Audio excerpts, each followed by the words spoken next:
Hello again, Unky Zonks. Now this Southport thing really stinks. It really does stink. I'm not speculating, but sod it. Yeah, speculate. I would, because the signs are all there that something's not right. People are saying it's a cover-up. Like I said, the signs are all there. People are being gagged from talking about it. Well, if they're stopping you talking about it, then something must be up, mustn't there? We're not stupid. We can see what the hell's going on. And it goes right to the top. Well, I say the top, Keir Starmer. Like I said before, Keir Starmer's not he's not the real guy in charge of this country. He is like the guy on the till when you go to a shop. He's your first port of call. Anyway, now one of the first things Keir Starmer did after he laid the wreath and turned his back on the grieving families and the community as a whole in Southport was he went to another certain community and promised them every protection he could afford them. What does that tell you? Where are his priorities? We know where Keir Starmer's priorities are, and it's not the people of this country, I can tell you. Another question is, how come, and I saw this on social media, so I can't remember who wrote it, but kudos. I thought it was a great question.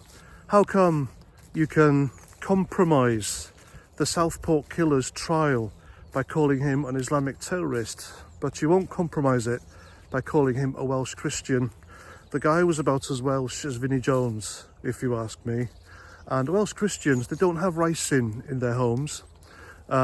Speaking as a Welsh Christian myself. And also, we don't have copies of the Al-Qaeda terrorist handbook. It's not what we do. The Welshman prays to God on a Sunday and then on his neighbours the rest of the week. That's your typical Welshman. I'm not your typical Welshman. I'm in England now, thank God, but you get my meaning. The Welsh are more inclined to gossip on their neighbours rather than inflict religious violence. Anyway, yet another reason to speculate and ask questions is the fact that Keir Starmer told the Speaker of the House of Commons, Lindsay Hoyle, to put a gag order in place for anyone wishing to ask questions about Southport. There's a Southport around here. I was there yesterday. I mean Southport, where this thing happened, and that meant MPs weren't allowed to ask questions or speak about it. What's he hiding? What's Keir Starmer hiding about Southport? He really is hiding something, isn't he? Reform had a question ready and they were told not to ask it. Now, Lindsay Hoyle is in Keir Starmer's pocket, if you ask me. Remember the Free Plasticine pro-Hamas lot? The lefty extremists, they surrounded Parliament, didn't they, a few months ago, demanding that MPs vote a certain way. Which they did. The cowards in Parliament, they did as they were told because they were scared of the lefty and Islamic extremists surrounding Parliament. So scared, in fact, that Keir Starmer saw his opportunity and he told Lindsay Hoyle to change the rules so the certain vote could happen. I mean, that's what goes on here. This guy is Keir Starmer is a dangerous, lying, duplicitous hypocrite. Probably the most dangerous politician in Britain today, folks. He really is. Also, why have the authorities not deemed it a terrorist attack when the guy was clearly a terrorist? And what he did likely came from that manual. They searched his house on the day they arrested him, so they would have found the rice in, and they would have found that jihadi manual, the Al-Qaeda terrorist manual, then. So I come out with it now. Why allow people to be put in prison for speculating the truth? People have had their lives ruined. Peter Lynch, God bless him, died in prison for speculating the truth. It was the truth all along, and people went to jail for it. Who was Keir Starmer protecting? Is it Islamic pressure groups? Is it did it for the lefty vote?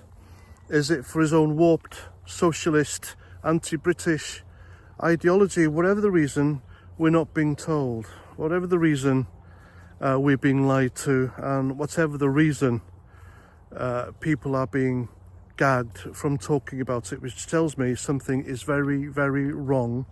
We haven't been told the truth, and there's yet more to come, sadly. And it'll happen again. This sort of thing will happen again. Southport will happen again because of politicians like Keir Starmer. Weird, isn't it? There's a guy who's just come over the channel. He's landed here.